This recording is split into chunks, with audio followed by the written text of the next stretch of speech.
What if Megatron died? That is the question for this episode of What If Transformers. So, What If Transformers is basically what's in my mind if things turned out differently. The first one I did was about what if Hasbro basically started G1 in 2019. For this episode, the question I have is, what if Megatron died? So, going back to Transformers, the movie in 1986, way back when Optimus Prime and Megatron fought, what if, when Astro Train was telling them they gotta, lessen the weight or else they won't make it to Cybertron, what if, while Starscream carries Megatron out and lets him out, gave him a parting shot, like blasted him just to ensure Megatron's destruction? So here's my theory, and I do have a couple of them, but I think this is my best one, hopefully.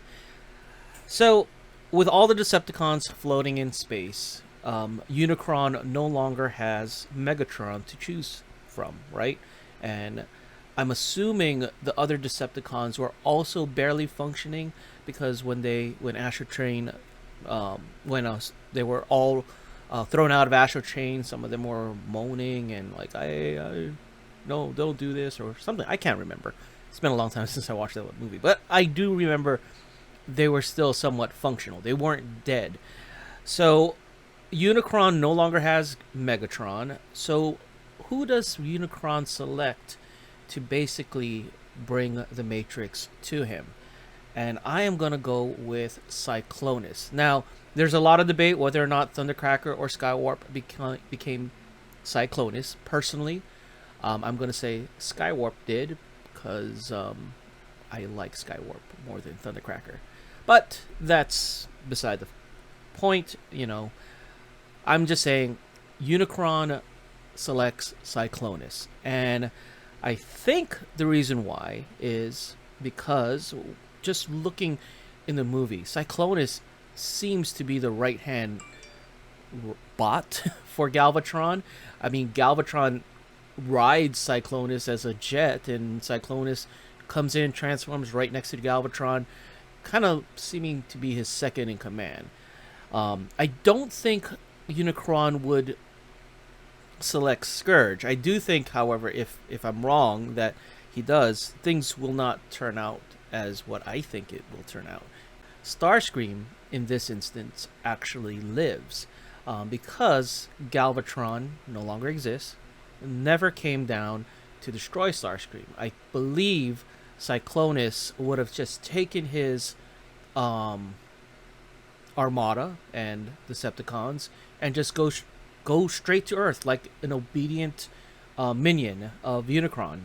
Now, being that Cyclonus is in charge, I think they're able to chase the Autobots out to space just like Galvatron did. It didn't seem to me that Galvatron did anything special besides ride inside of Cyclonus and use him as a spaceship and fly him.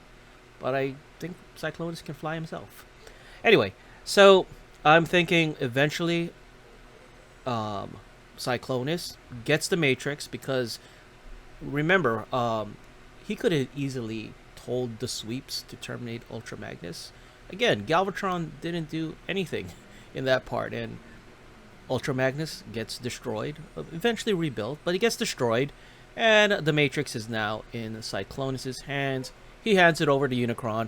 He has no ambition to use it on Unicron to be his slave, and as you can remember in the movie, they know their place. They say they work for Unicron. Not Galvatron, still part of Megatron, has Megatron's personality or soul, or spark. So he's pretty much defiant. But Cyclonus, I don't think would be that way. So if Megatron died and Galvatron never became about, Cyclonus would have gotten the Matrix, would have given it to Unicron. Unicron would have actually spared Cybertron, so Starscream would still be in control of Cybertron. Because in the movie, Unicron did tell Galvatron that he considered sparing Cybertron, but because of his betrayal, he, decided not to spare it. So, that's pretty much what I think would have happened in this what if. I know it's silly, it's crazy, but just to sum things up, Megatron dies, Cyclonus gets the Matrix, gives it to Unicron, Cybertron still exists, Starscream becomes ruler of Cybertron, and Unicron leaves Cybertron alone to devour other planets, and the Matrix is gone. And that is what will happen if Megatron died. Let me know what you guys think in the comments below, and thank you for watching.